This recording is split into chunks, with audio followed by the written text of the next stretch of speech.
What's up, folks? Welcome to another episode of Watching Paint Dry here on Another Letdown. My name is Zach from Another Letdown Media and the This Is Difficult video game podcast. I will be one of your hosts this evening.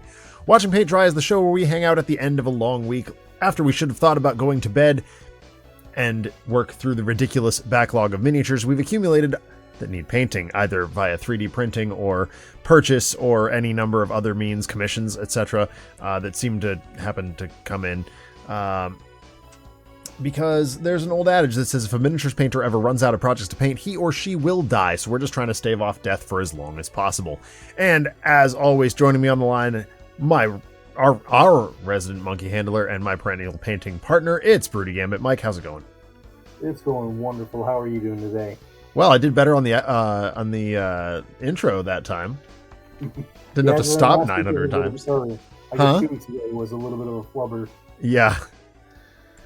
Which is surprising, honestly, because I'm exhausted today. I literally just woke up from a 20-minute power nap. But there's miniatures that need to be paint something. Hello, Blink. Hello, cows. Welcome. Yep, it is kombucha time. Cheers, Blink. We're doing the Peach Paradise thing today, despite having much more interesting flavors in my kitchen right now.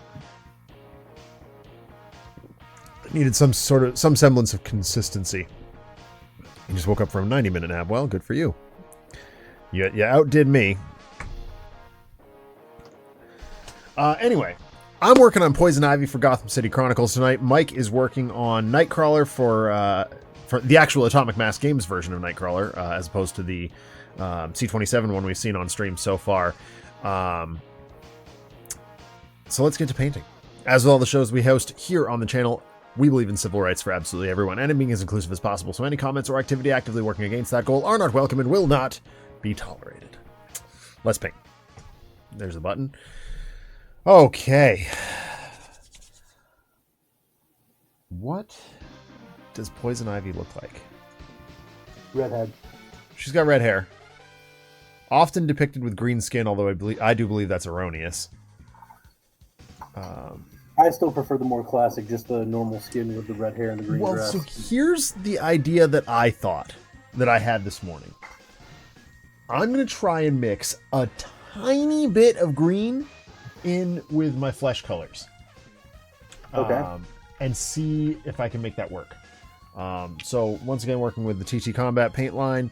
I got Halfling Flesh over here. What is this window that I didn't ask for? Oh, okay. No, that's not something I need. I don't care. Yeah, fine.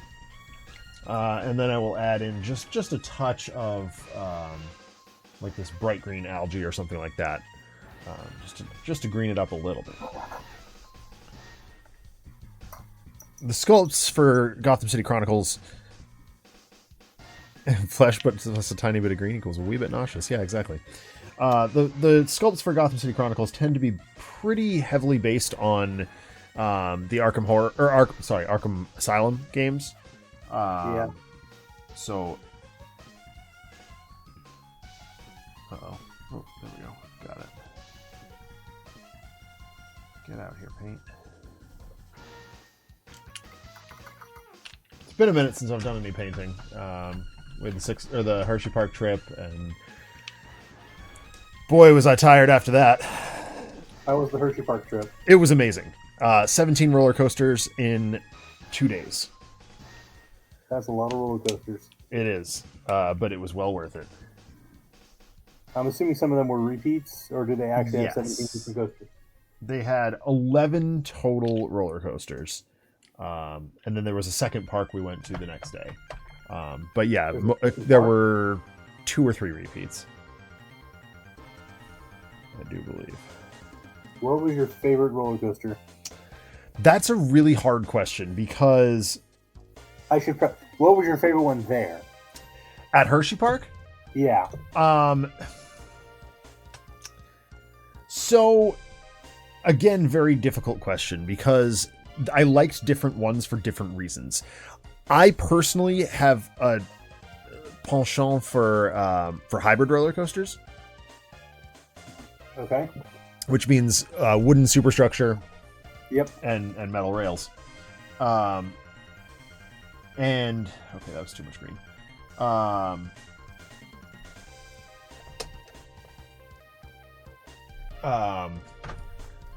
So they have a really good one called Wildcat's Revenge. At Hershey Park. It was definitely one of my favorite rides of the day. But Candymonium is there a new one, a new hypercoaster, B&M hypercoaster that they've installed very recently. It was super smooth, super fun ride. Not quite there yet, still. I don't know why I keep capping this.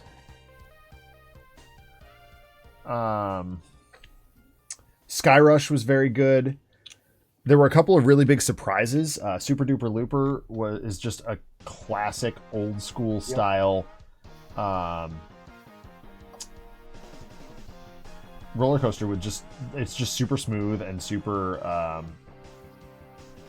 not aggressive, I guess is the best way to put that. Like we were, you know, Fahrenheit there? Huh? They still have Fahrenheit? Yeah, Fahrenheit's there. It's not smooth. Like it definitely has the best drop in the park. But it is just not a smooth coaster anymore. Alright, I need to see what other people have done with this mini because I don't know.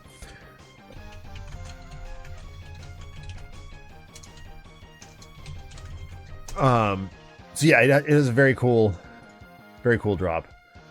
Beyond 90. Yeah, the 98.7 degree drop. Yep. It's very unsettling. That was like roller coasters don't usually bother me, but that one like almost made me sick. Just the fall is so unnatural because you're going at a 98-degree angle, right? Instead of at, like a maximum of like when you're falling, it's like a 90-degree angle. So yeah.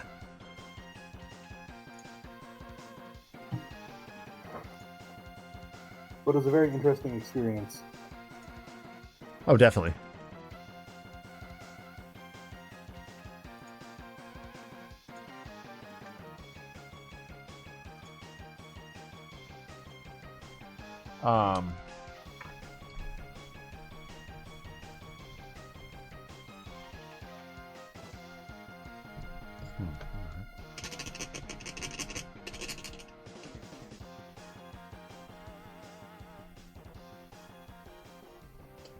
Upgrade to Celsius when? Dude, I've been saying it for years, man.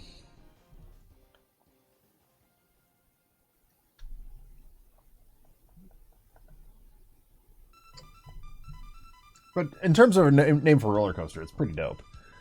Yeah,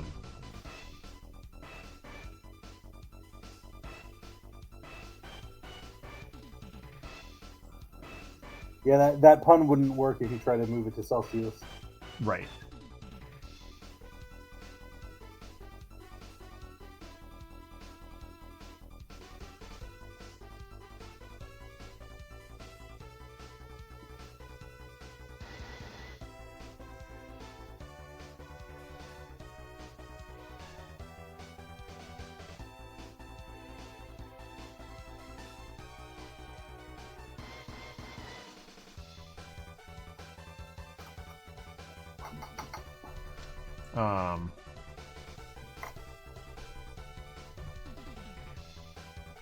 But yeah, Candymonium was incredible.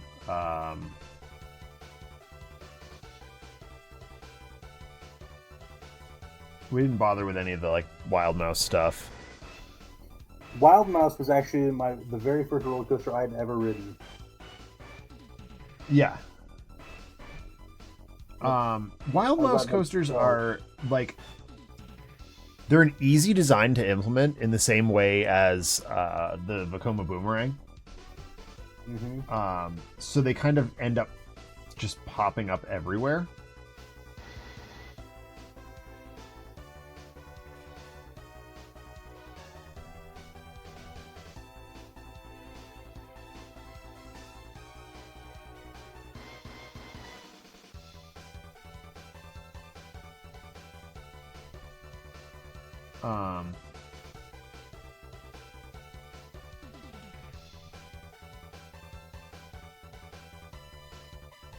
Which is not necessarily a criticism. It's just not like it's an unconventional ride style that ends up doing more damage than good. It jerks you around really hard if you're in excess of a certain height. Yeah. So for kids just starting out on roller coasters, yeah, Wildness is a great idea. But for grown-ups, it's like, oh god, no.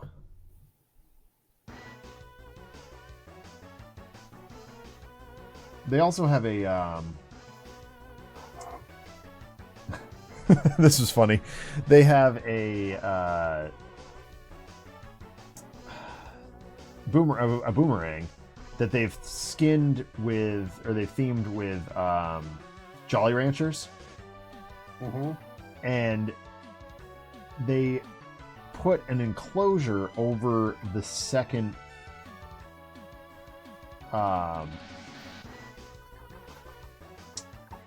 loop that they pump Jolly Ranchers scent into. Oh, that's amazing. No. It's a great idea in theory, but you end up just vaping Jolly Ranchers. I see no problem with this. Against your will. And they did a very poor job replicating the flavor of Jolly Rancher in a vape juice.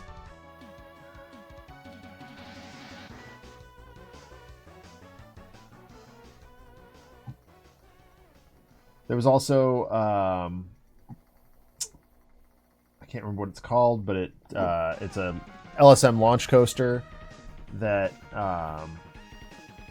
it's like 0 to 60 in half a second. Oh, that's impressive. Yeah, it's really cool. I like LSMs as a concept. They're not particularly like, you don't ride that more than once. So I believe they had Storm Chaser. Storm Chaser, that's the one. Yep, that's what it's called. Yeah, I was there the year that opened. That was great. Yeah, it's a neat ride.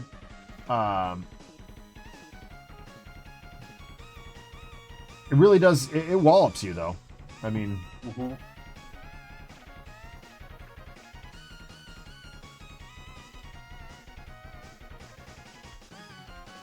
I was fortunate enough to have the ride right before my students went, so we got back to the start and I was like, all right guys, heads back, like put your head back, otherwise you will get whiplash.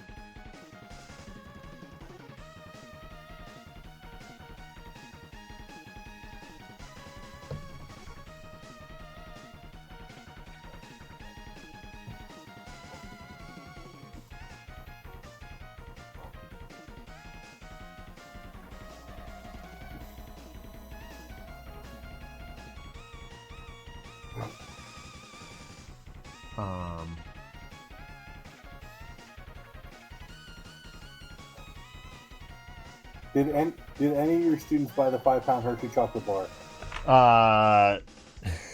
Okay, I got a great story about that one.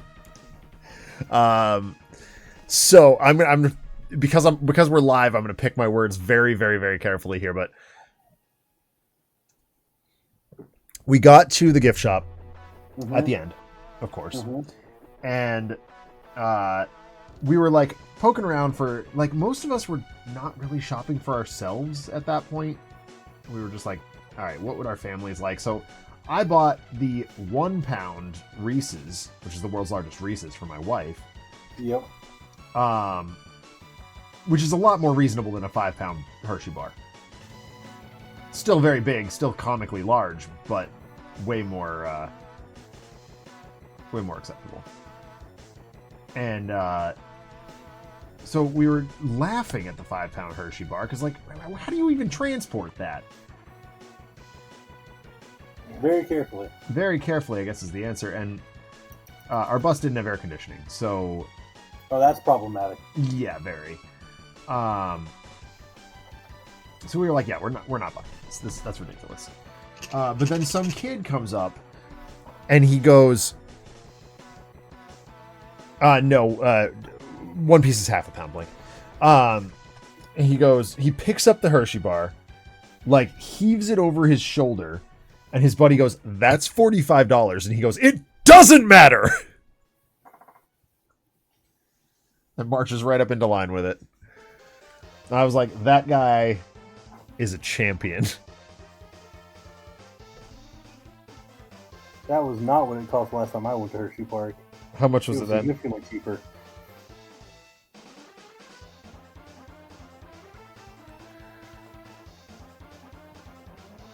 Yeah, I don't think it was that expensive last time I was there either, but here we are. All right.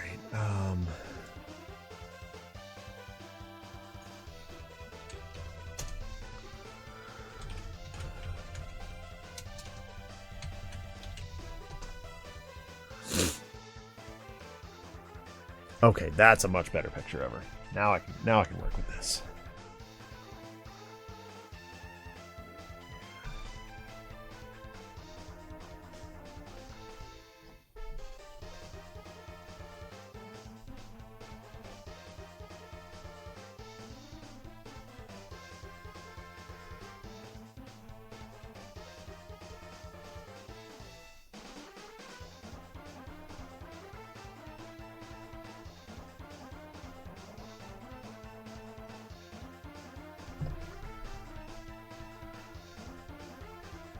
Guess who got around to actually building characters rather than just talking about wanting to do so?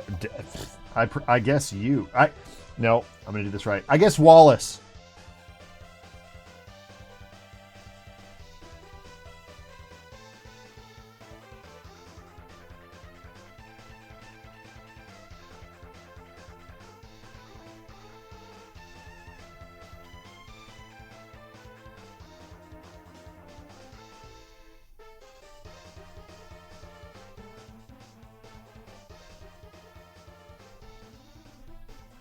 So what's up, RPD?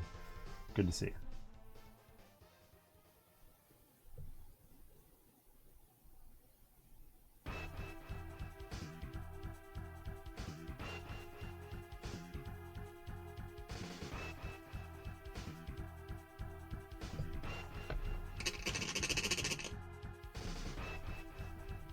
I love Nightcrawler's costume. It's so cool, right? Yeah. Big fan. Big really fan. Interesting to paint with like just the sharp lines and the bright contrast colors. Yeah. And like the really dark black and the bright red. Such a great design. Yeah, absolutely.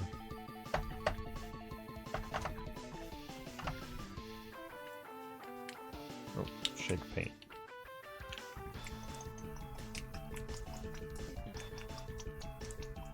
I have RPD. We did a fair amount of child saving.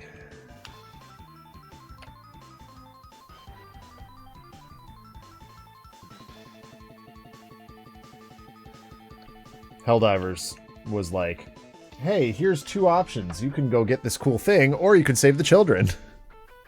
And we like smugly, like sarcastically, we were like, there's probably some cool reward for saving the children that they're not telling us about. Let's go save the kids.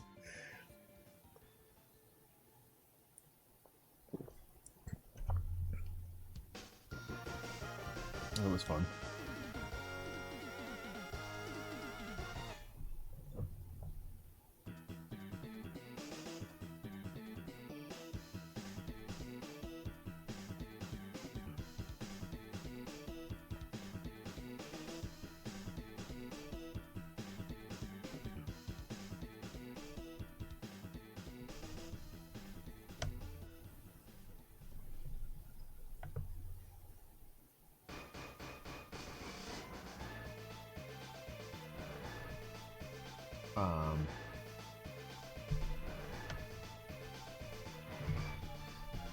But yeah, I think the biggest takeaway from the Hershey trip was everybody had a great time. You know, there's something there for everybody. That's what matters. Good memories were made.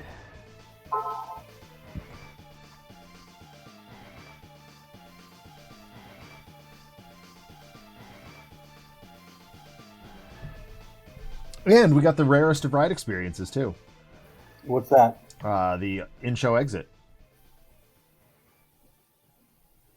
one of the rides at Lake Compounds, the second park we stopped at, broke down, and they had to evacuate us, which meant we got the full show building with lights on.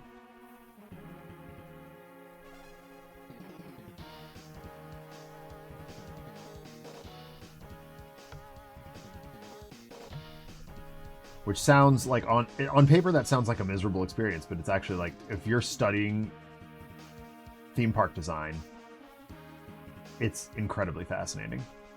Yeah. I had a similar experience down at Islands of Adventure. Mm-hmm. Like, the ride didn't shut down, so I wasn't, like, evacuated, Mm-hmm. but I was on the Spider-Man ride, which is one of the best theme park rides ever. It's just great. It's so good. But the screens were out. Oh, weird.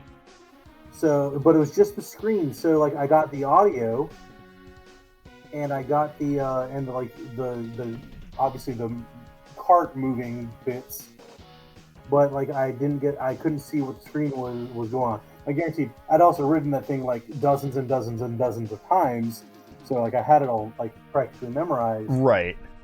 But getting a feel for what the cart is doing without the visual cues of the screen with the sound, like there's a lot of magic that goes behind it. Like the big drop at the end, like you're really just sitting there, but with the screen and everything, it really makes you feel like you're falling. Yeah. But you're still just like sitting like normal. You're not even like tilted or anything.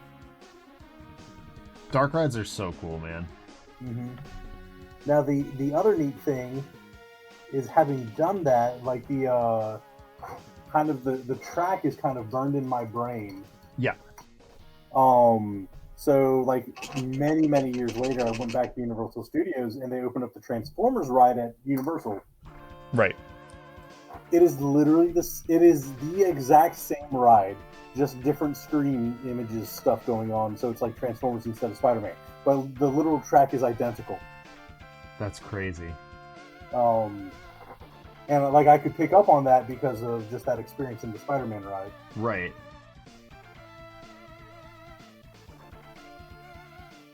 Oh, we're having paint adhesion issues with these Gotham City Chronicles minis again. I don't understand why this happens.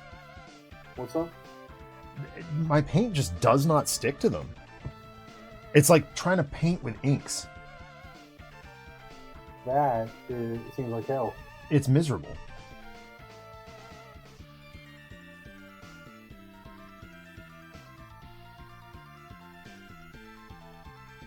Like, it does work eventually, but it's like, what is going on?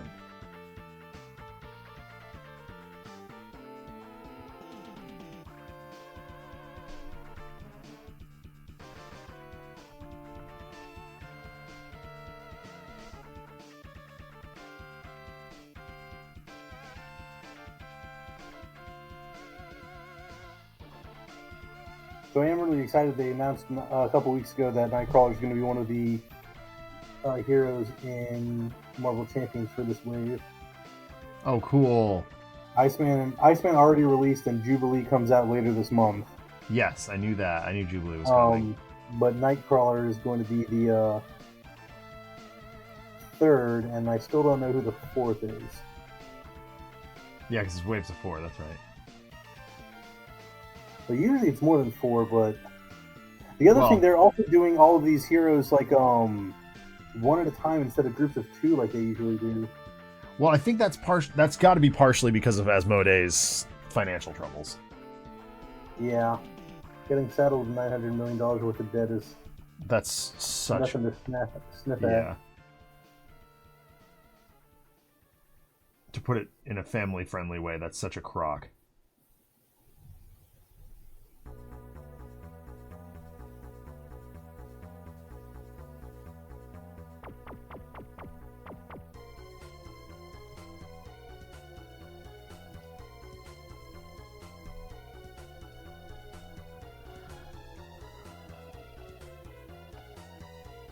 So I decided also to do the open, like, front jacket instead of like the full black for the inside V.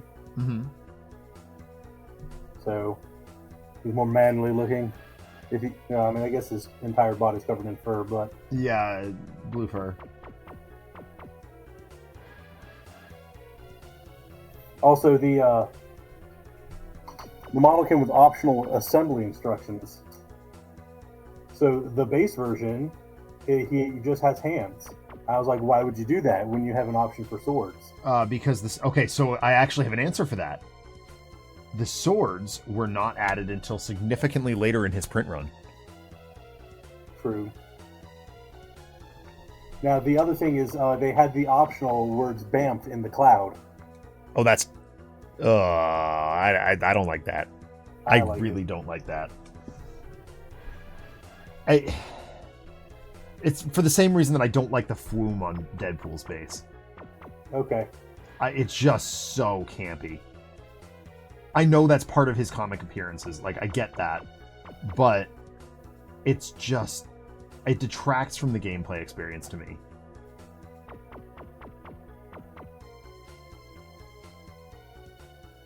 That's why I haven't painted Deadpool, if I'm being perfectly honest. Mm-hmm.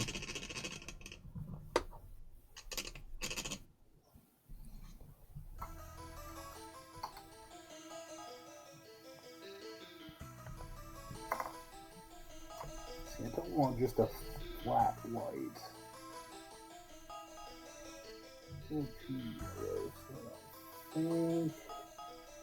Not the white.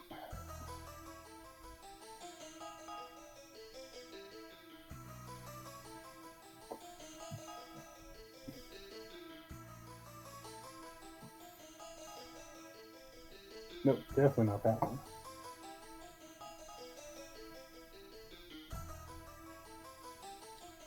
But I'll tell you, it is very nice to be done with school for a couple of weeks. That is good. Yeah. Teaching summer school this year, which is, in terms of childcare, a giant headache, but my wife starts her new job on Monday. And our childcare is all based on her former employer's schedule. Mm-hmm. So we have spent the last however long scrambling for people to watch our daughter. Which is not fun, because that also means that those people have to come over for like a day while I'm here so that Kara can get to know them. Yeah. Fortunately, my coworker's daughter, who's in college, has some free time this summer. That's nice. I'm just going to do a lot of that. And Kara's already met Elsie, so that does make it a little bit easier. And then come fall, the administrative assistant from one of my schools has retired and is going to take Kara for a couple of hours, a couple times a week.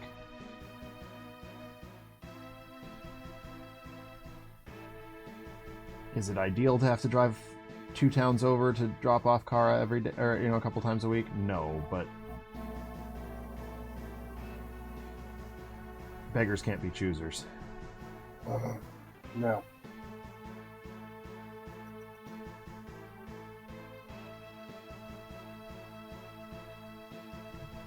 Oh yes, I like that a lot.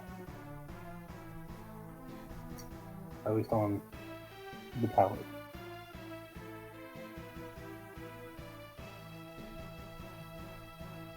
And I like it on the mini too. Good. Daddy-daughter days at work. What are you teaching? Yeah. I can at least bring any future kids to work and stick them in a pen. That seems not smart. No.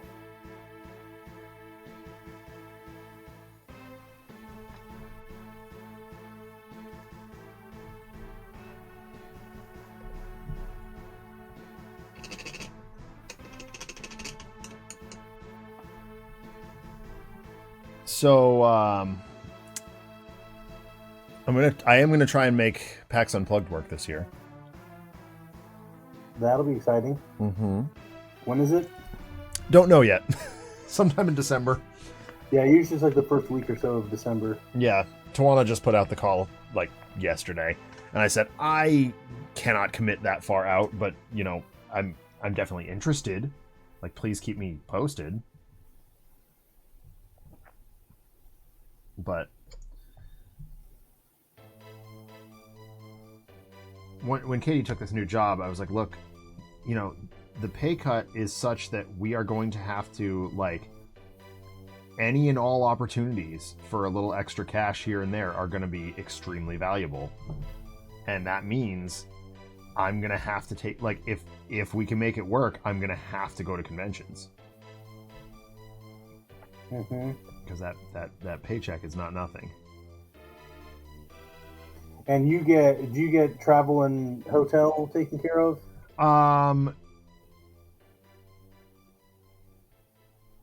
That's, feel free if you don't want to answer. I'm going to give a non-answer on that one because it's not consistent. A lot of that depends on the school and Flat River Group. So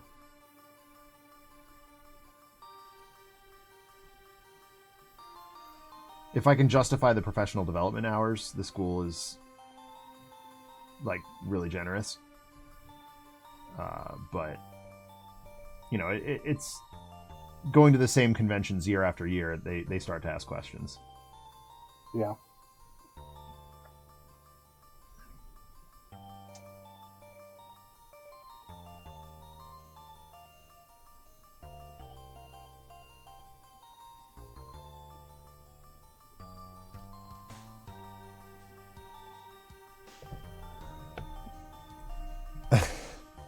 No, because I didn't want to, like, it's not confidential RPD. It's public knowledge that sometimes my flights and hotels are paid for.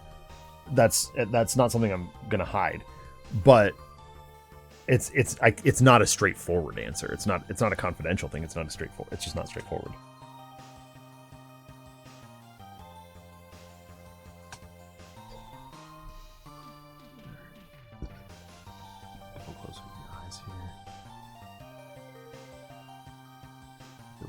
Look a little less like Gene Simmons.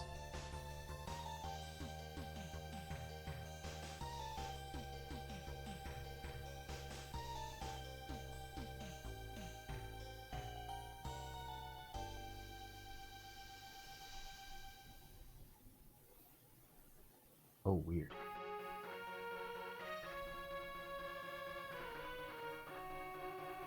So I did not deliberately paint her eyes, but the paint just kind of flowed in such a way that makes her eyes kind of work. That's always nice. Yeah, I'm not going to complain. I've done that a few times where it's just kind of like a wash kind of goes into the eye sockets and looks good, or various other things like that. That just was like, well, I guess I don't need to bother the eyes this time. Yeah.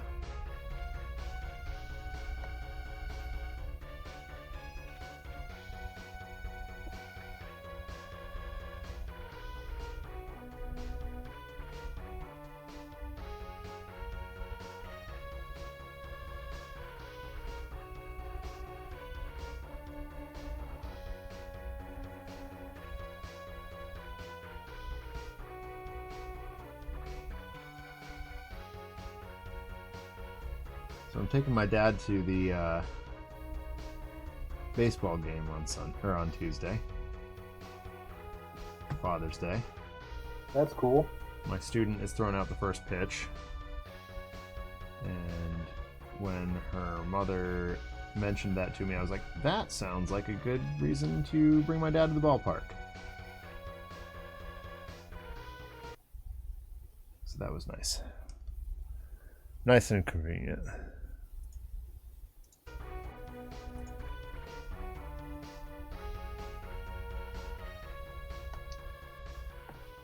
We got front row seats just off the backstop. Down the right field line slightly. That's cool. Yeah. I love minor league baseball. It's so convenient, so cheap. It's $45 for the two of us to go and sit in the front row. Yep. Like, you can't do much better than that. Nope.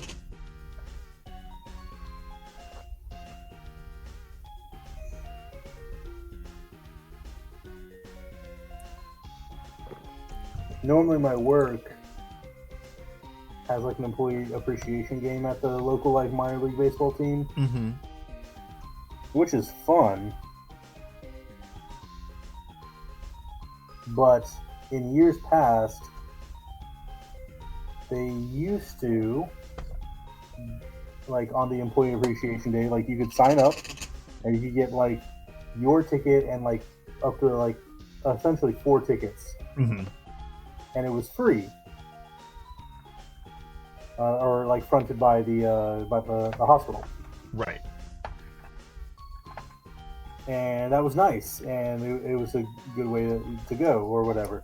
And they had like 3 or 4 day like options over the summer and into the fall. But in like the past couple of years, they've changed the policy to where now, or for a while it was, you could only get like your 1 ticket for the actual employee, but not the family. You had like buy separate tickets for the family. Oh, weird. And now they don't even give you a free ticket. They give you just like a just like $11 off or something like that. Ew. So I don't know the exact cost or whatever, but it's like just a reduced cost for Employee Appreciation Day to like go out to the baseball game. Some appreciation. Yeah, I know. Now, one of the fun things, you can sign up, and I actually won this one year, is getting box seats. And so I got to sit in the box, and it was all catered, and got like club passes and all the whole works. That's cool. So when my first principal at the job I work at currently, when he retired, the school board sprung for the box and took the whole school out to the ball game. And much Guinness was had that night. I don't remember the game at all. And of course, being, a first-year teacher, I was like, I don't know these people yet. Yeah.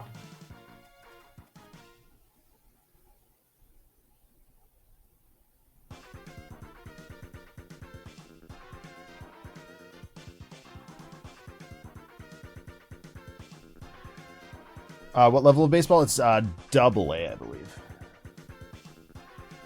So I'm going to see New Hampshire Fisher Cats. That is the Blue Jays affiliate. Yeah, it's double A because they play the Portland Sea Dogs.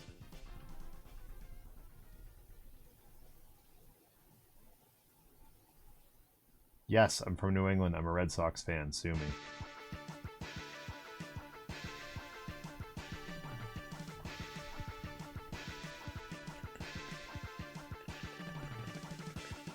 Our local team used to be the feeder team for the Red Sox.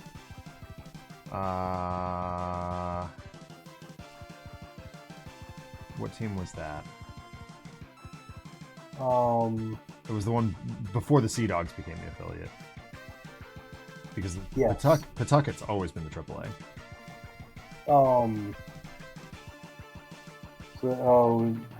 Goodness, I forget what. Some tobacco reference. Oh, okay, that makes sense. Winston-Salem. But yeah, Winston-Salem used to feed into the Red Sox. Yes. So there's a lot of Red Sox fans in the area. Fun. My favorite weird fact about the Red Sox is they own Liverpool Football Club. That's weird. Right? I've been a Liverpool fan ever, since I knew what Premier League soccer was. But when my favorite baseball team bought my favorite football team, I was like, oh, well. Guess I was in the right place at the right time here.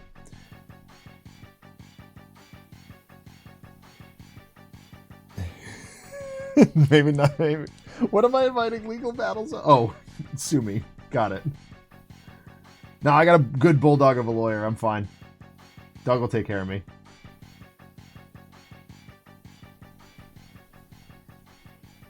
Speaking of legal trouble, my wife fell victim to a scammer the other day. Yeah, what happened? They managed to proxy the the Concord Police Department and like piggyback off of this one sergeant's number, and so like on the caller ID it came up as Concord Police Department. Yeah. And they almost had her until they tried to charge her over Apple Pay. Oh. Yeah. And then I was like, hang up. Like, hang up and call the real police. Yeah.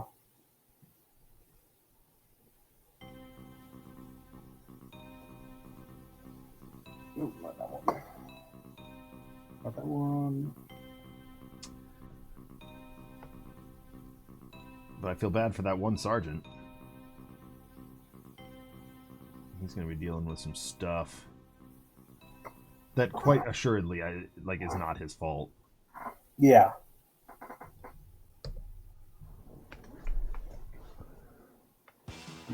Oilers 7, Panthers 1. What? I mean, good. But that's a rout.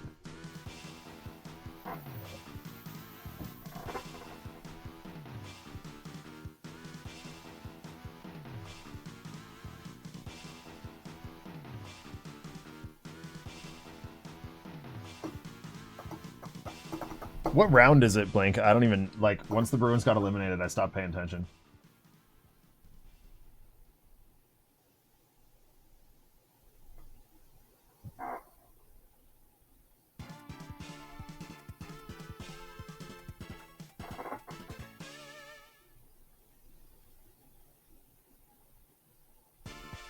It is the final. Okay, nice.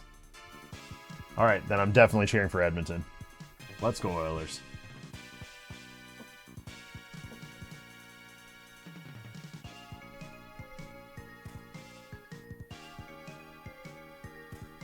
For whatever it's worth, the Celtics are in the NBA final. I'll have things that don't impact me in any way, shape, or form for 1,000, Alex. Okay, opinion time. Go on. Kurt's hair is dark. It is. Do I go with a dark blue or a black? If you give me 30 seconds, I will tell you what I did, and then we can at least make an informed decision. The other thing is, like, his suit. Do I go solid black? Or do I also do a dark blue, in which case I need two different shades of blue for the suit and the hair? Well, again, let's go to the tape, as they say. I'll go get him.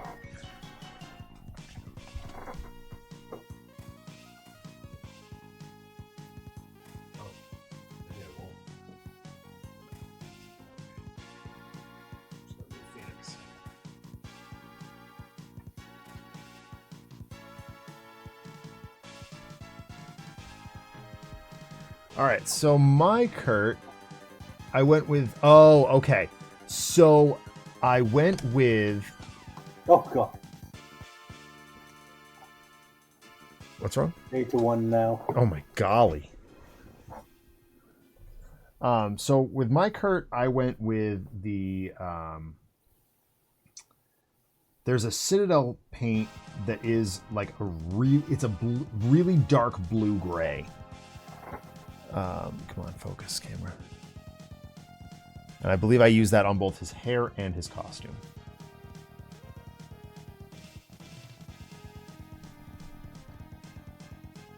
So there you go. There's your answer. There's your suggestion from me.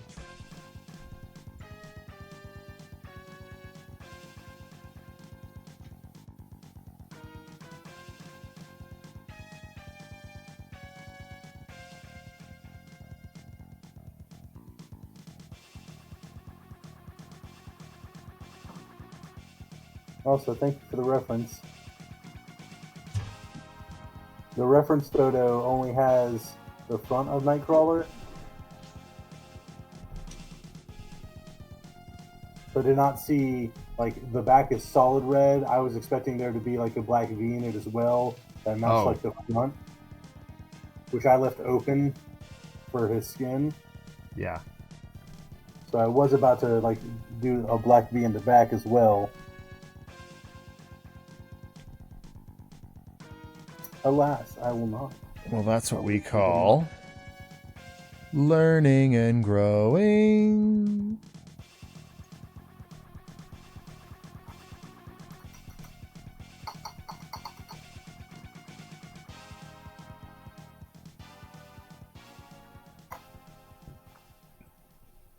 So because I'm fighting with these adhesion issues, I'm changing up my technique a little bit on the green. I'm painting her whole bodysuit situation one color, and then I'll go back over sort of the midsection with a different color green, a different shade of green.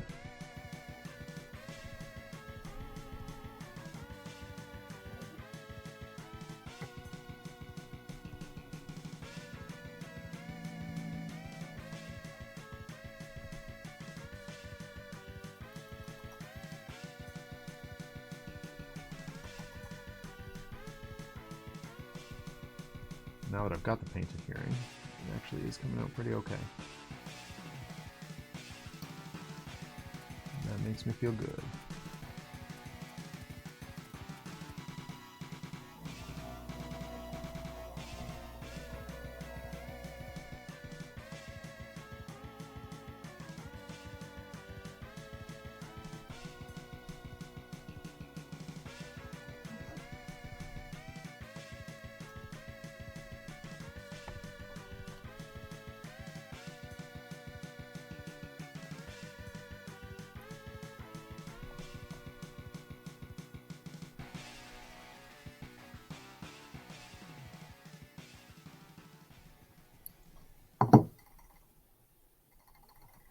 So I had Star Wars Unlimited store showdown today.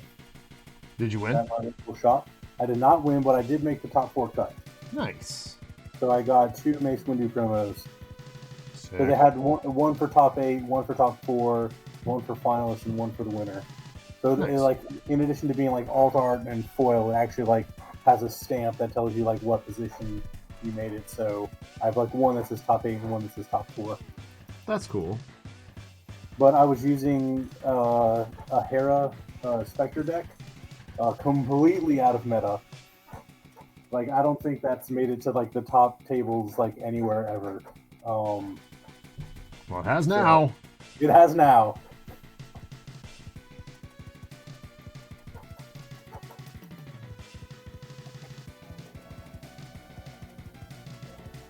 Is that just a statement on the level of competition you were facing, or is that like No, I had dumb a luck, lot of people were running very solid, like very meta heavy decks.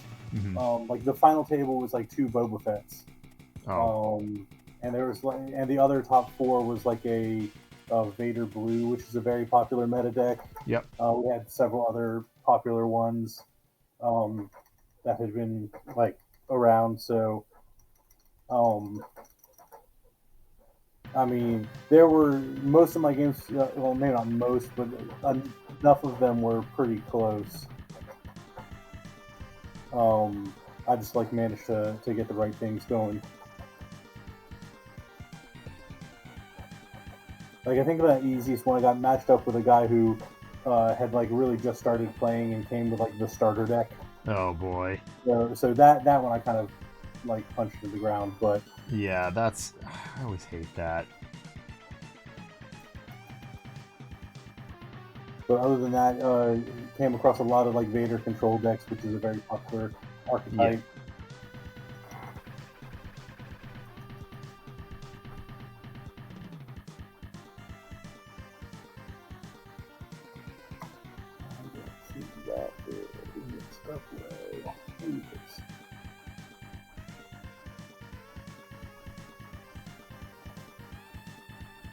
I wish I had time to go play games at stores. Alas, I am responsible parent.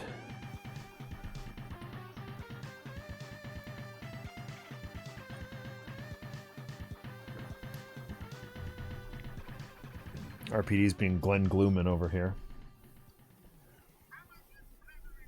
I was about to say, I enjoy getting a chance to go to stores and play games, but I wish that I could be a responsible parent. Yeah. So,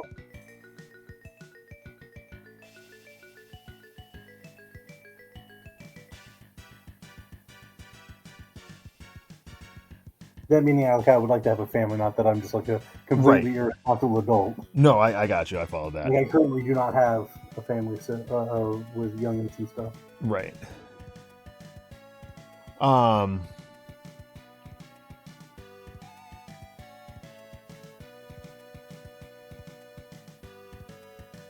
Weird. Yeah, imagine actually playing games. Which, of course, brings me back to Blink's question earlier, when are we playing Arkham Horror? I have no flipping idea.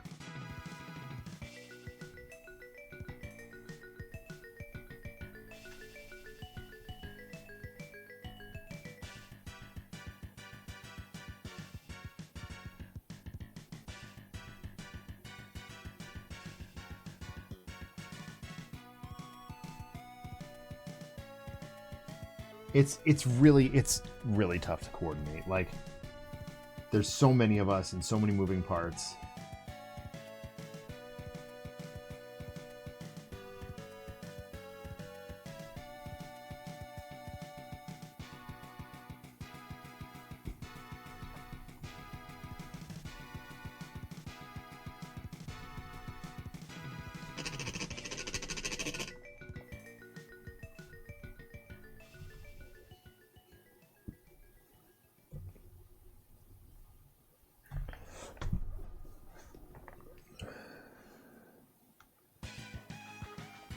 I need, like... No, that's way too much.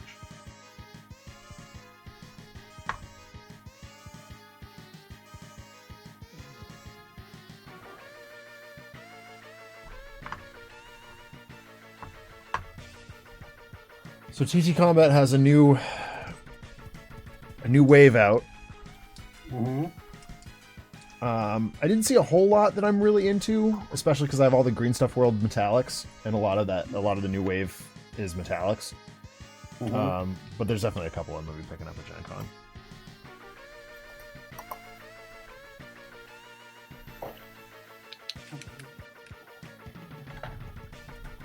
Enough that I've got some new paint racks. I'm showing this on the document camera because it won't show up on my main cam. Because it is exactly chroma green. Make it disappear. Yep. Gone. I'm holding nothing.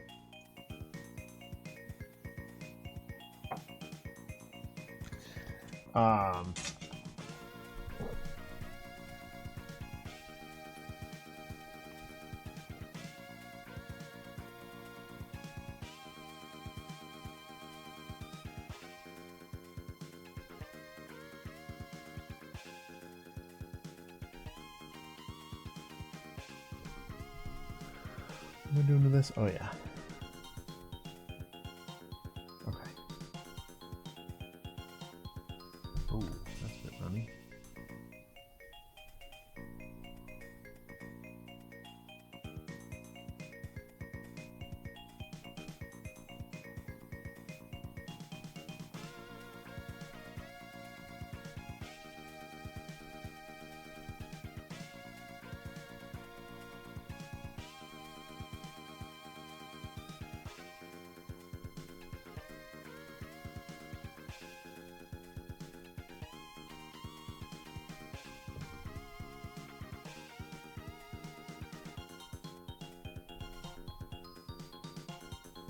That feeling when you get the color matching as close as you exactly what you saw it in your mind.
Mm-hmm.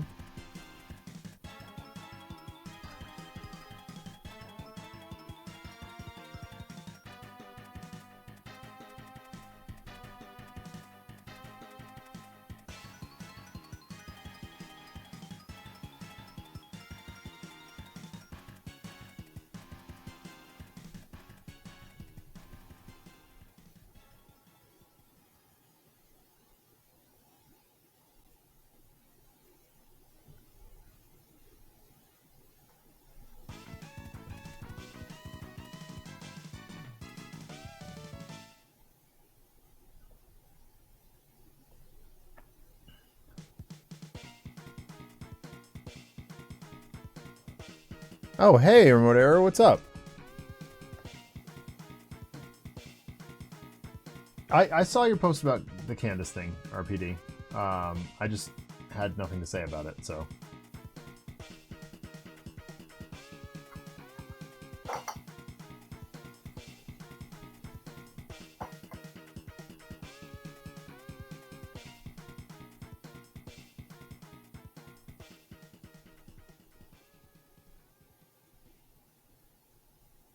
I did see a go live notification from Candace at one point in the last couple of weeks.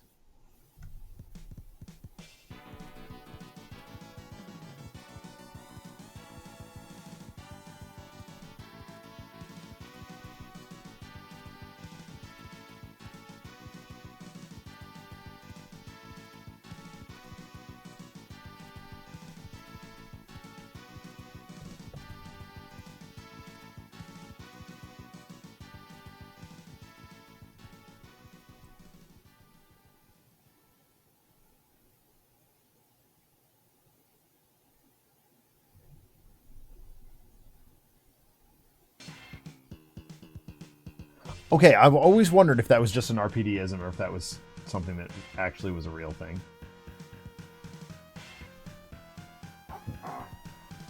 Thank you for clearing that up.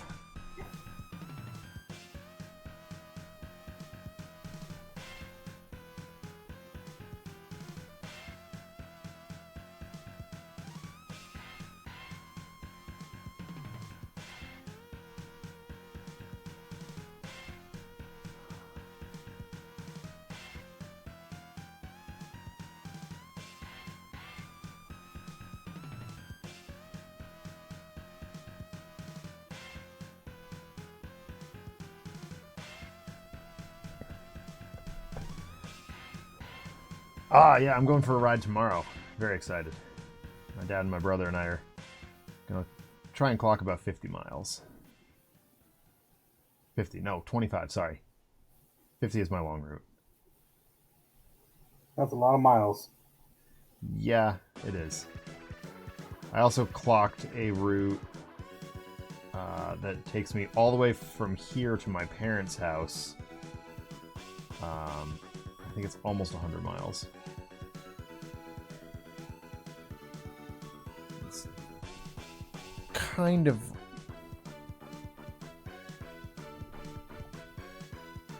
an end of summer goal for me. I'm not sure.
Yeah, it's supposed to be nasty hot here too this week. Not looking forward to that.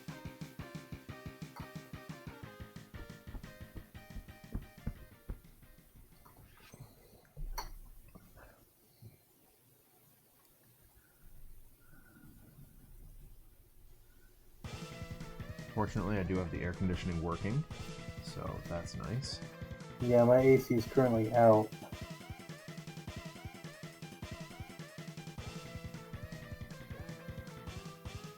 They've got to replace the coil, so they're putting the order in on Monday.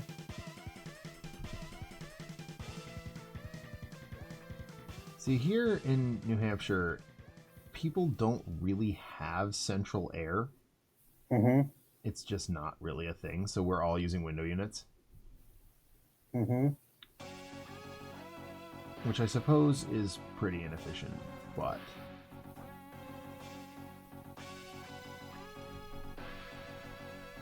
when you only need it for a very short period of time, it's maybe like 3 or 4 weeks a year.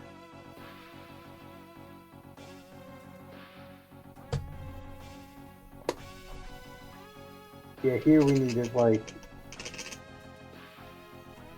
9 months out of the year. Right.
Yeah.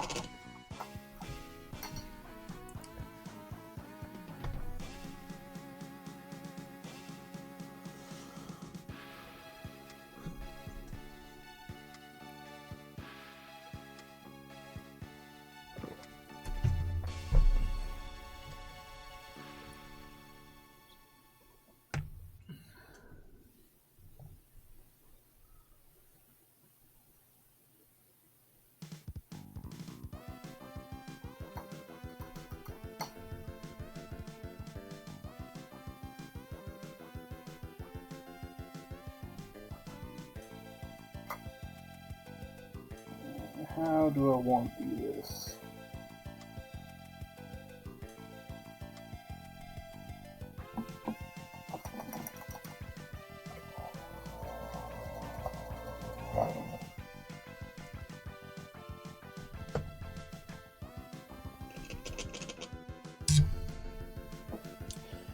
The perennial miniatures painting question. How do I want to do this?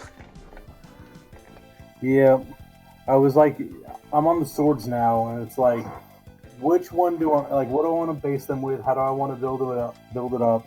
Mm-hmm. So I'm going with gunmetal first, then I'll hit it with shining silver to like highlight. Nice. And then the question was like, do I want to do the crossguard just in the silver as well to not have to get out a different color, or do I want to splash it with a different color like a gold or a bronze? Right. Now I got to remember how I did her like weird piranha planty things. Red with dots. No. Why not? That's what piranha plants look like. Fine, carnivorous plants.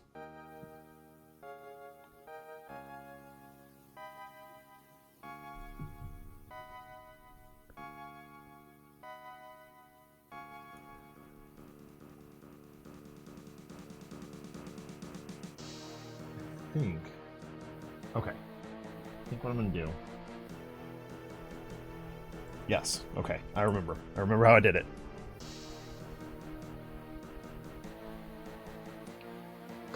Going back to the forbidden paint pots. Don't use Citadel, folks.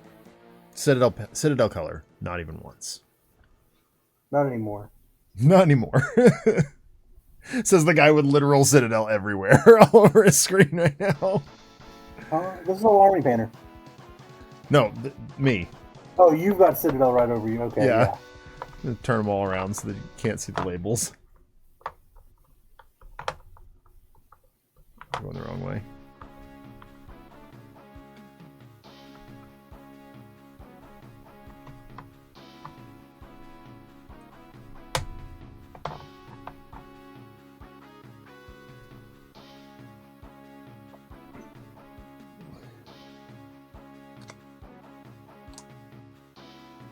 This is how I did it. Okay, cool. I do remember.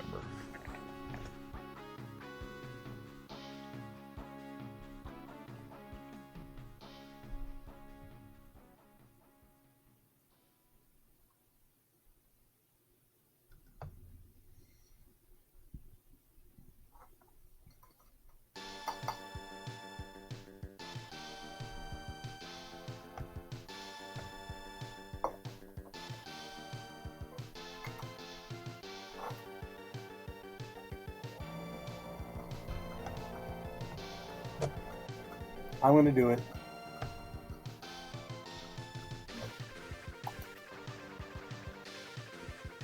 Do what? I'm going to add I'm going to open up another paint and do a splash of extra color for the swords. Oh, okay. I'm going to use a bronze paint that I don't get to use that often, so... Nice.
So pretty soon,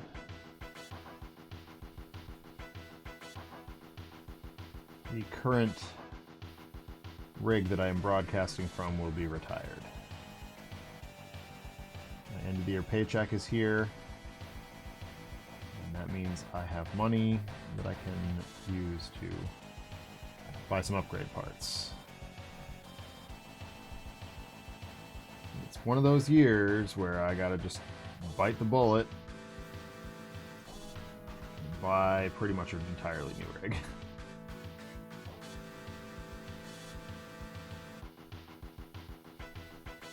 Which stinks. But the parts that I have been running right now are 10 years old, so...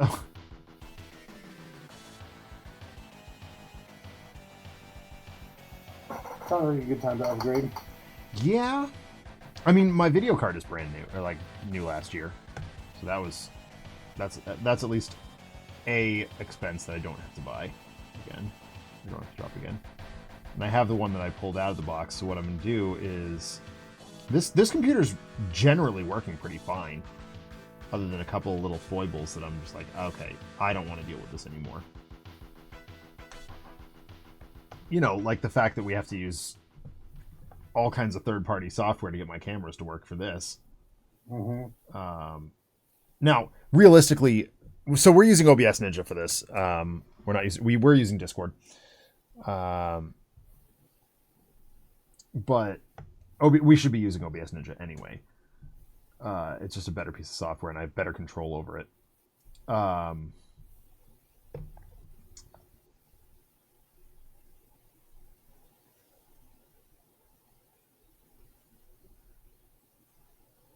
But that is, of course, why we haven't...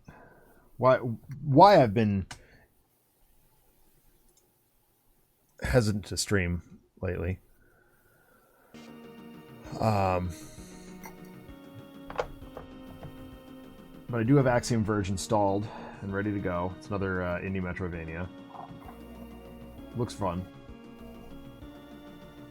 Had a lot of fun with Benedict Fox, so I'm hoping we can keep that train rolling for at least a little while longer.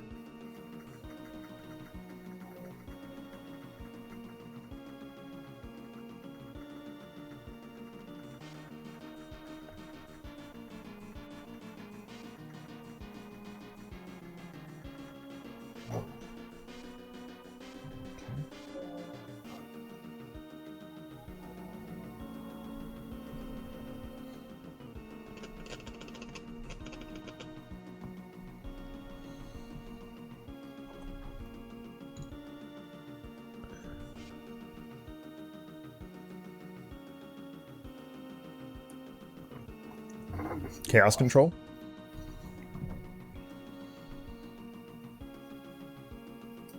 What is that?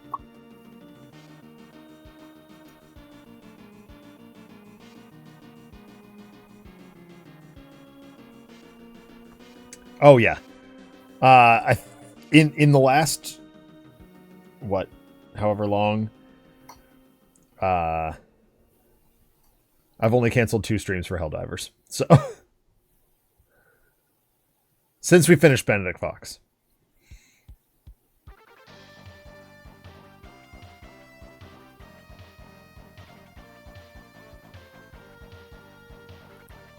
And I mean, truth be told, I would stream Helldivers if I could have any level of control over language. Like, Chamali's usually pretty good, but Paul and Merc are not, so... And, you know, we've been playing Helldivers with a lot of Merc's friends and stuff, too, so... I don't know them well enough to say, hey, curb your language.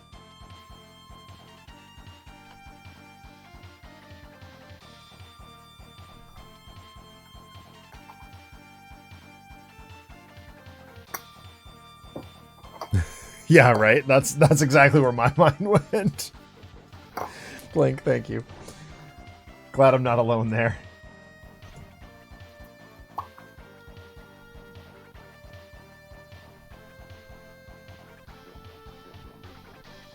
Some form of green.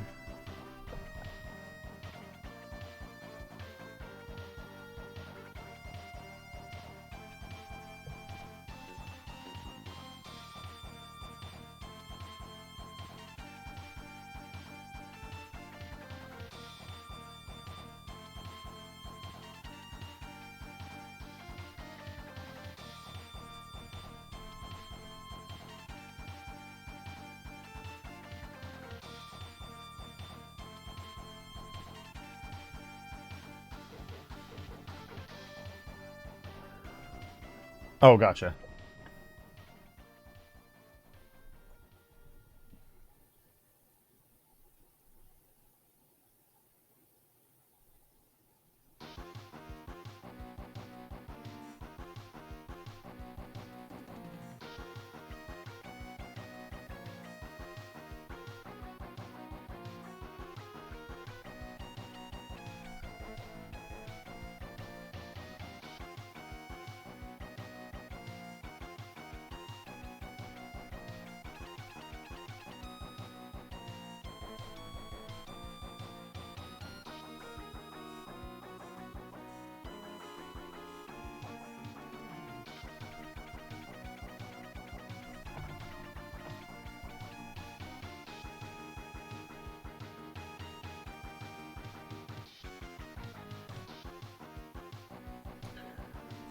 If it would be...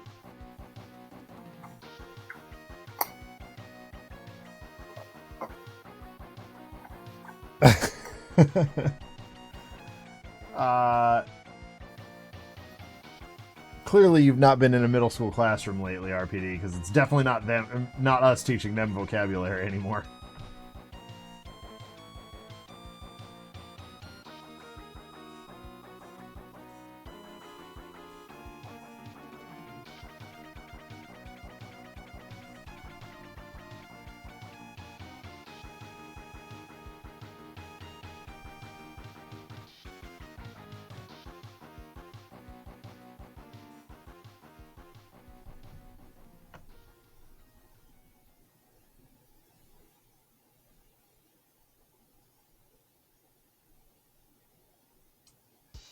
It is safe to say that Gen Alpha has a language all their own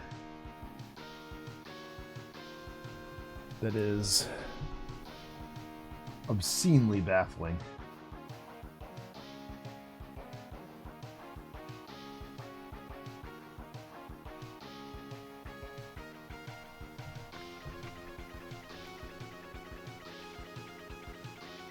Yeah, that's also true.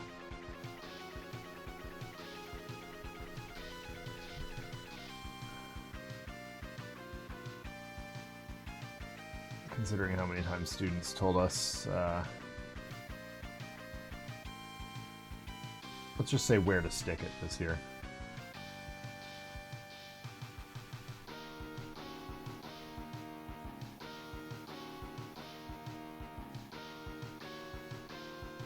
Okay, I really like the way the brown contrasted with the green. Here. A little red in a second. Additional little pop of color.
So my X-Men rewatch is progressing. Yeah. Got through Deadpool 2. I decided to skip Logan and come back to it because it's a little bit more heavy duty than I was willing to watch at the end of the school year. Mm-hmm. So I just started it the other night. Haven't finished it yet. I'd forgotten how good that movie is. The movie is really good. It's so well put together.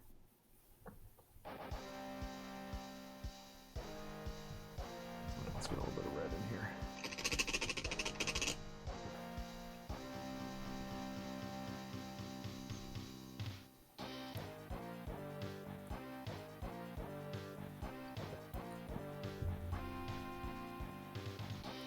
There was a black and white version of it? Yeah, they Mangold or whatever the directors released a black and white edition. I didn't know that.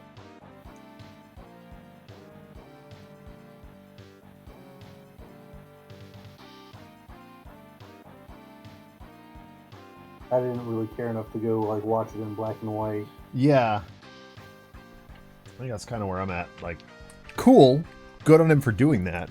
Oh, it's the Blu-ray? Okay, that makes sense. I don't have the Blu-ray. I'm watching on Disney+. I stopped buying the X-Men films.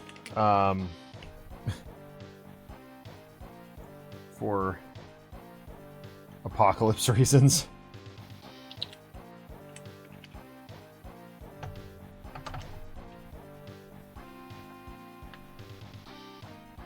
I still haven't seen Days of Future Past. Or sorry, no, I've seen that one. I've seen that one plenty. I was about to say, you haven't seen that one? That one's a great one. That one's great. Dark Phoenix.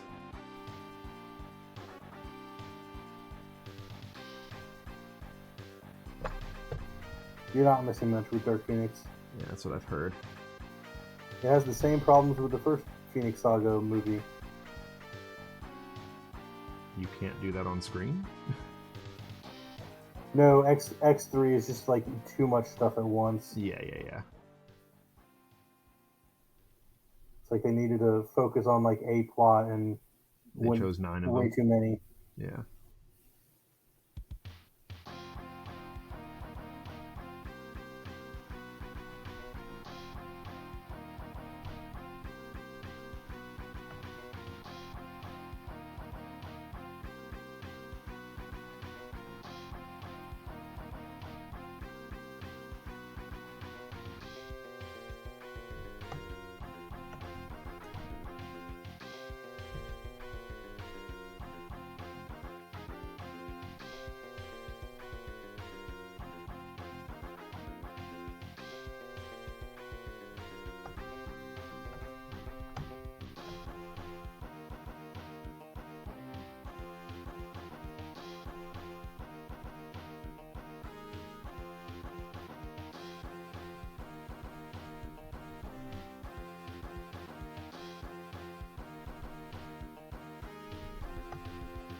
My students were competing yesterday at New Balance Nationals for track and field.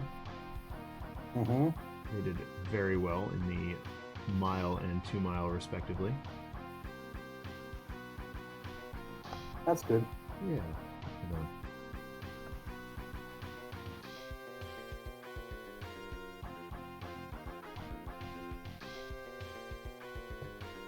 Very talented runners. Kind of how I kept my finger on the pulse of track and field through those two. It's gonna be a bummer when they're not there next year.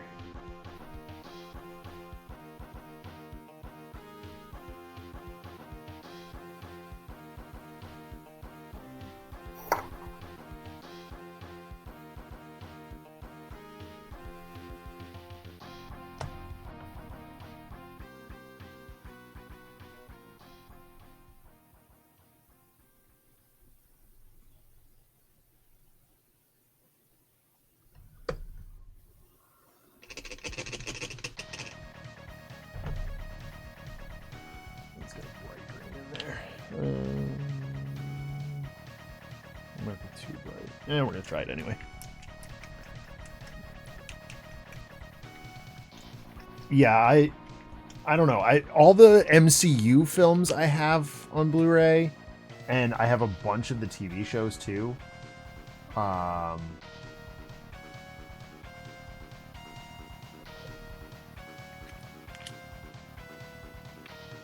I really don't... Now that they're releasing the Blu-rays of the TV shows, I'm not sure I'm going to buy all of them. Like, Secret Invasion was bad, and I don't want that. I did not watch Secret Invasion. Yeah, it's not good. I was about to say, I think the only MCU TV shows I've seen are WandaVision and She-Hulk. I really like She-Hulk. I know I other did people enjoy did it not. as well.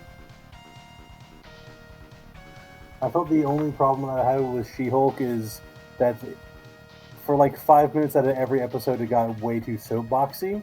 Sure.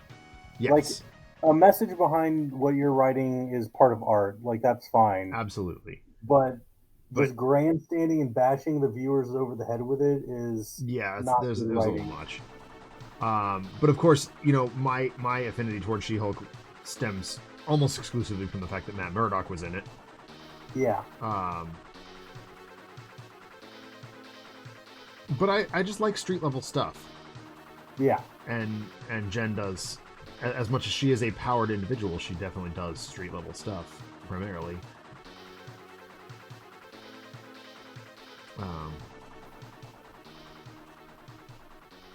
It had a different tone than everything else. Sure, fine. But I found it funny and like an entertaining, like a more comedy tone, which is,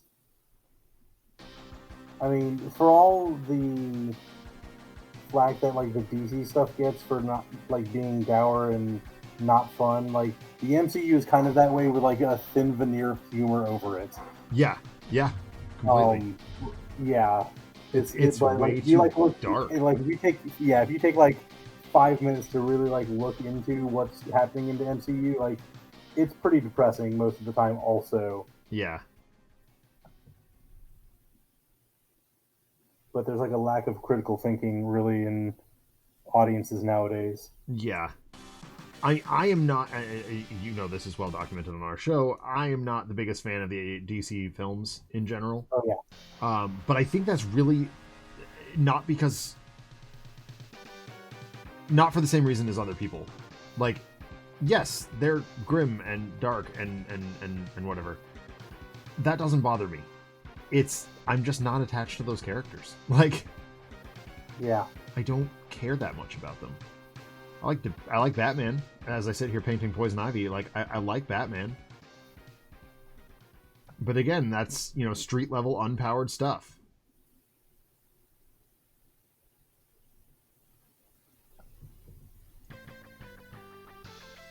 I'll get a smaller brush for that.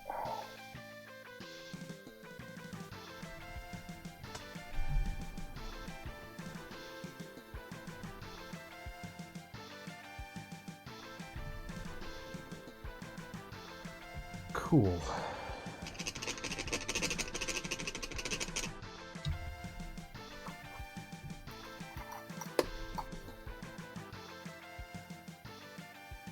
I liked Falcon and the Winter Soldier a lot. I really did. I liked Hawkeye better.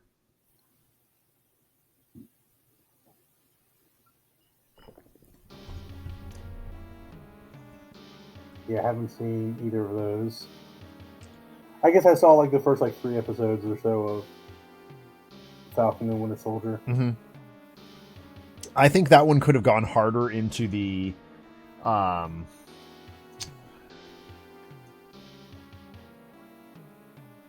words are failing me.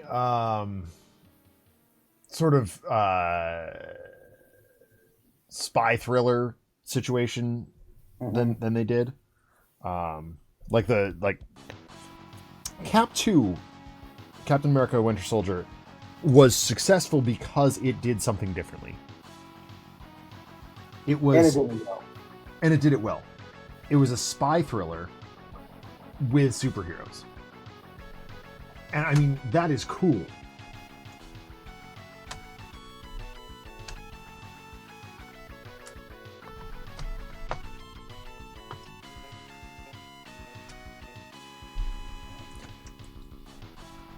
And I think Falcon and Winter Soldier could have gone more in that direction and been a lot more fun. And again, that's not to say that it wasn't fun. It was. It just could have done better. There's always room for improvement.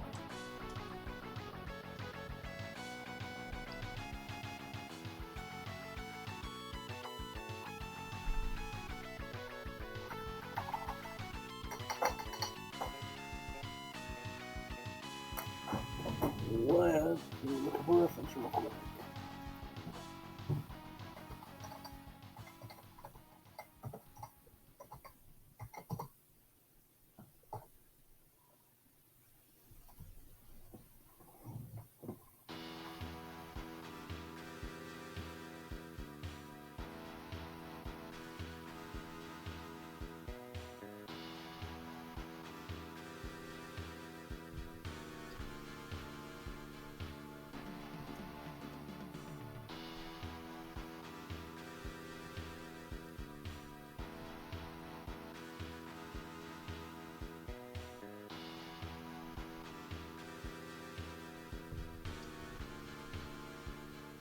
Sounds looking at comics.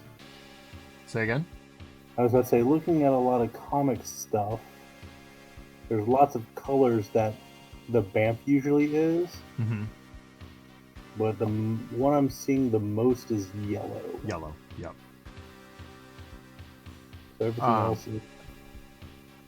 Like the smoking cloud is going to be the pinkish purple, but then yellow BAMF written on top of it. Yeah. I wish I would have put out a little bit more yellow. So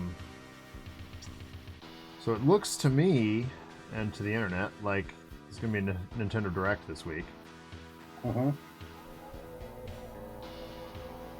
Honestly, like they've said they've acknowledged the existence of the Switch 2 or Switch successor. Yeah. But they've said we're not going to talk about it at this Direct. So it's like, what the hell are you going to talk about then? Silk Song. Right. Silk Song remastered. Well, I mean, they haven't even come out with the sequel to Hollow Knight yet. I know, that's what I'm saying. Well, they've announced remote error that there's definitely going to be a remote error. There's definitely going to be a remote error in my chat. Yes, I got that. There's definitely going to be a Nintendo Direct in the month of June.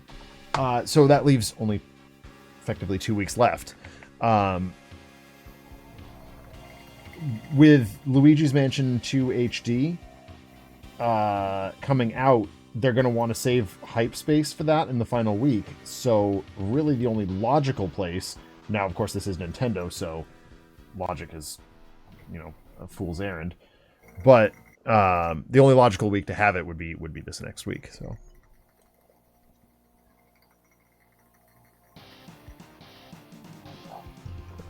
we shall see.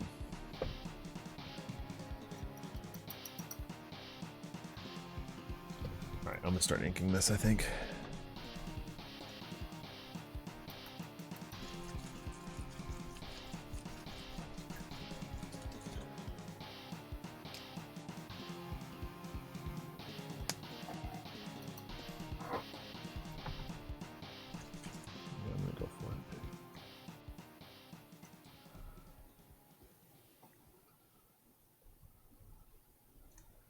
Do this a little differently than we usually do.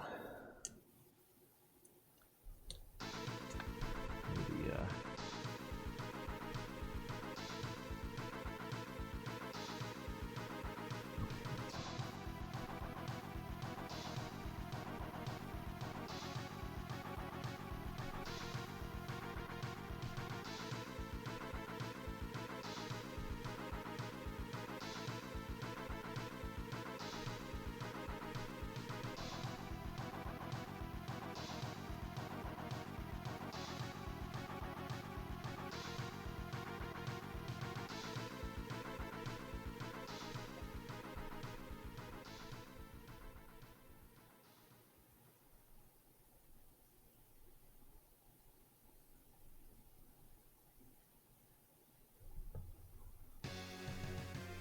But even if they talk about Hollow Knight, though, like, that's not first-party software. Nope. So that's... And this is supposed to be a first-party direct.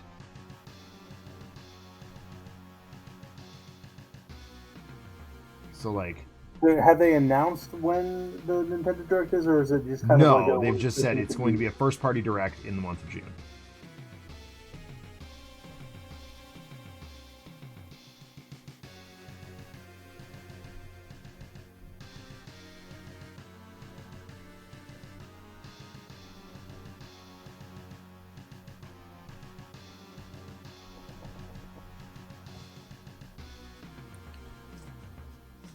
Pokemon ZA trailer. Yeah, maybe. I mean, but that's not first party either. That's partner.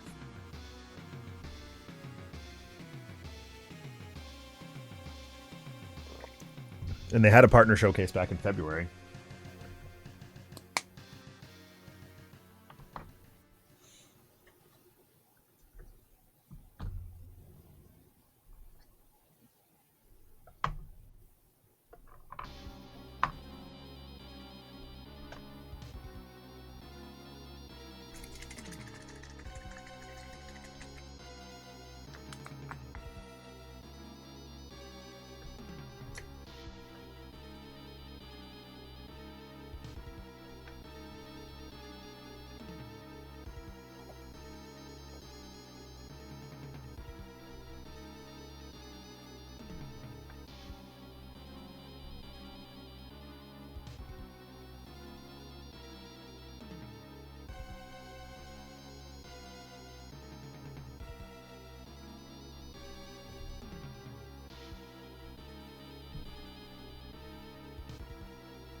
With it.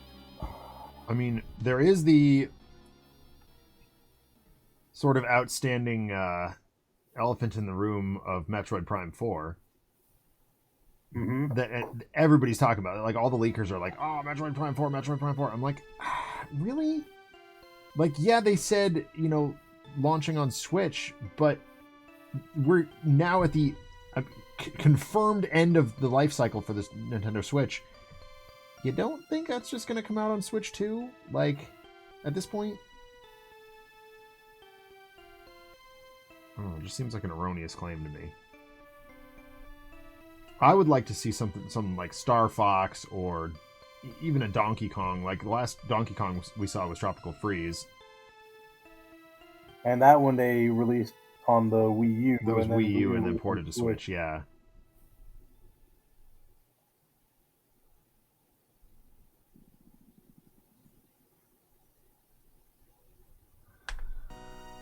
I don't know. I hope there's some pleasant surprises. I really do. I'm not, with Switch 2 on the horizon, and still several games in my Switch backlog that I need to play, I'm not likely to buy anything right now.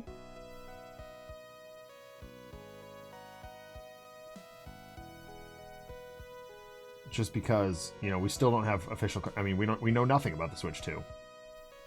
Backwards compatibility? Well, maybe.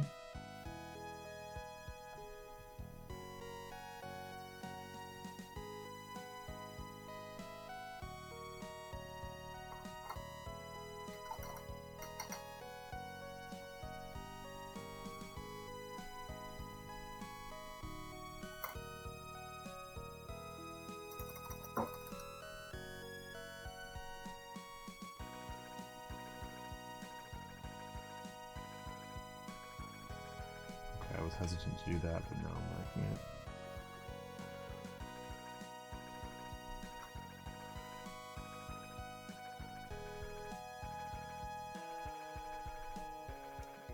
Brings it all together. Okay, cool.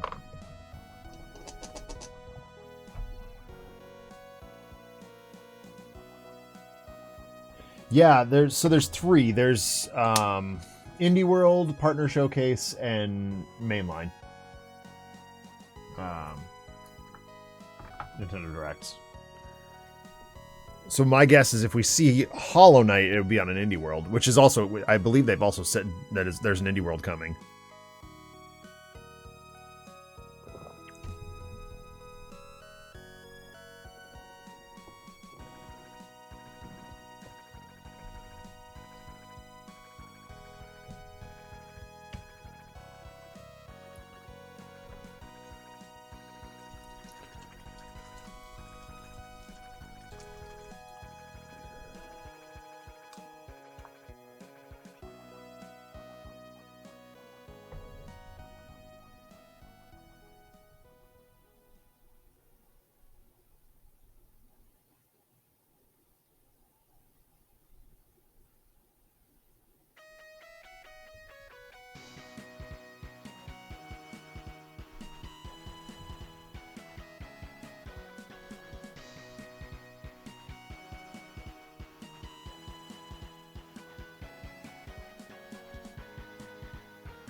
get around the rest.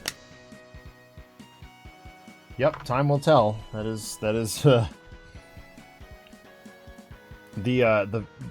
majority of predictions that I've seen are saying Tuesday, which seems like an odd day, but you know, here we are.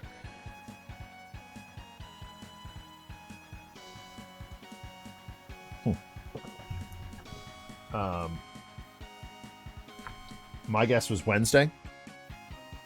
Of course, my guess was last Wednesday, so.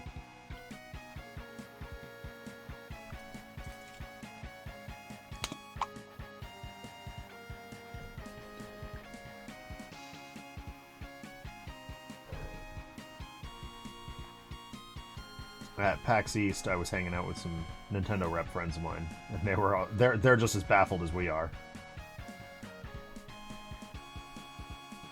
Which is always funny.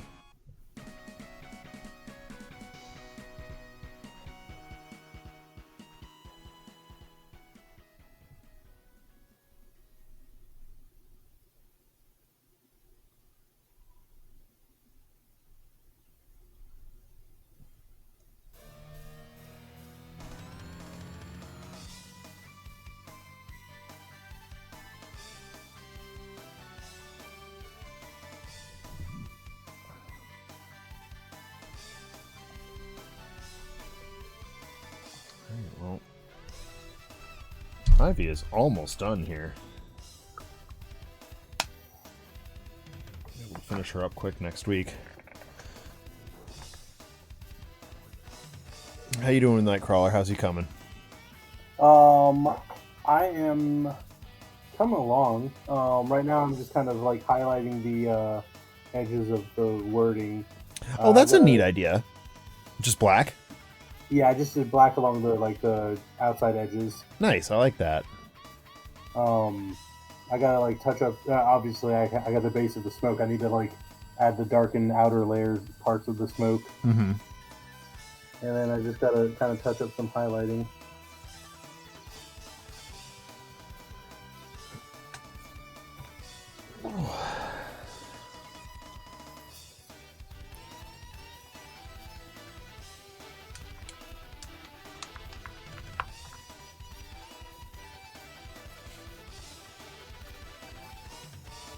Oh, that's a costly mistake.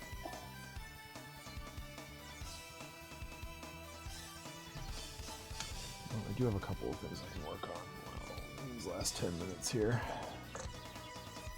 These are hobgoblins. And oddly enough, their skin is not green. Initially. It's our old friend Mornfang Brown.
Vroom Vroom?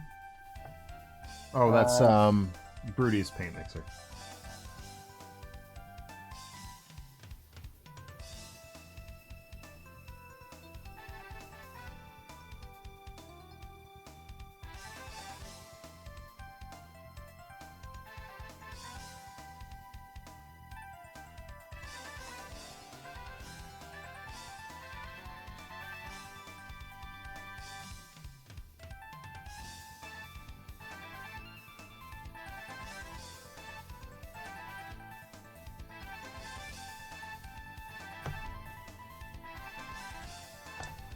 I don't think it'll ever get normal painting goblins or some derivative thereof, or base coating them brown.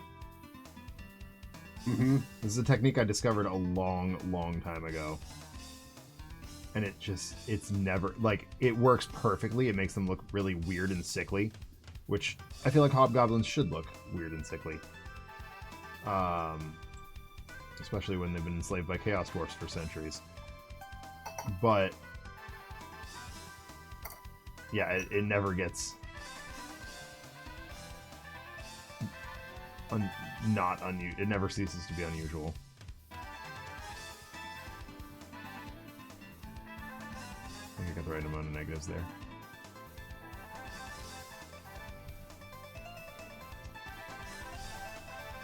I'm staying on with this stone. Come on.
All right, well.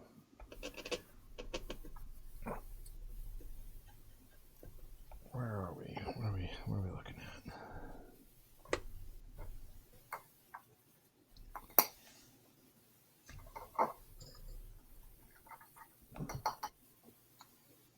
Ink dry at this point, more or less.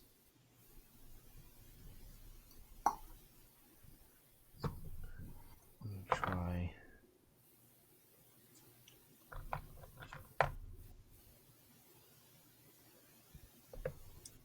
A little dry brushing here.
I'm just going to finish this model up right now. Because dry brushing absolutely took care of the leaves. Not a technique I usually enjoy employing, but hey, if it works, it works.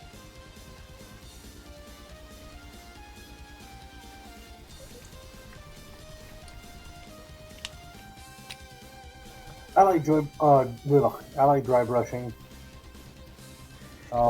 At times, although I feel like there's a certain level of skill that I have developed over the years where I can get good effects without dry brushing.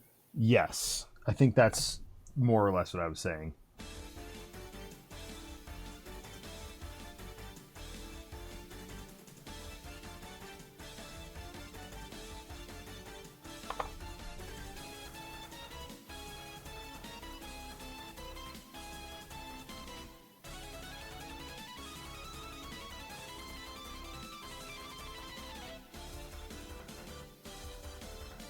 It does work for certain things.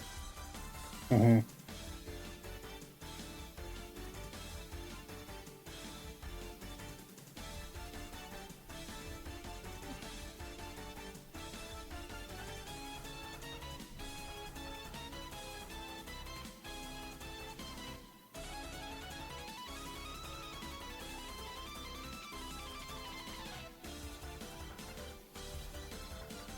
One of those being foliage.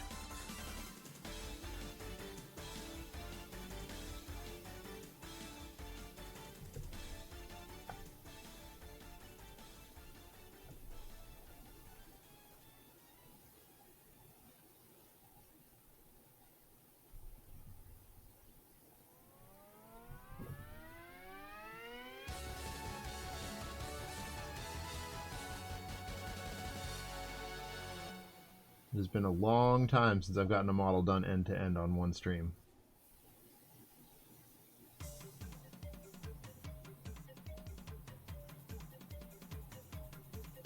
We're gonna do it. Do it now. Get to the chopper. It's not the Tuma.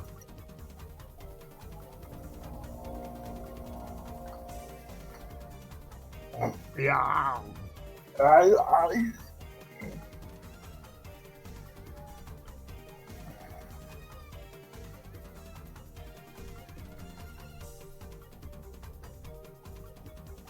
Don't explode.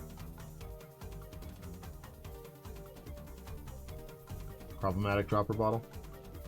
Yep. It did not explode though. It did what it was told. There you go, RPD. I did it.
All right.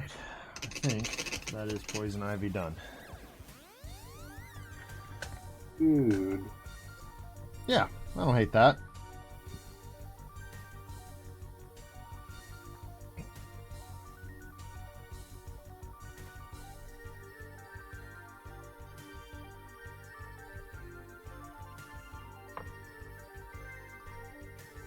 Cool.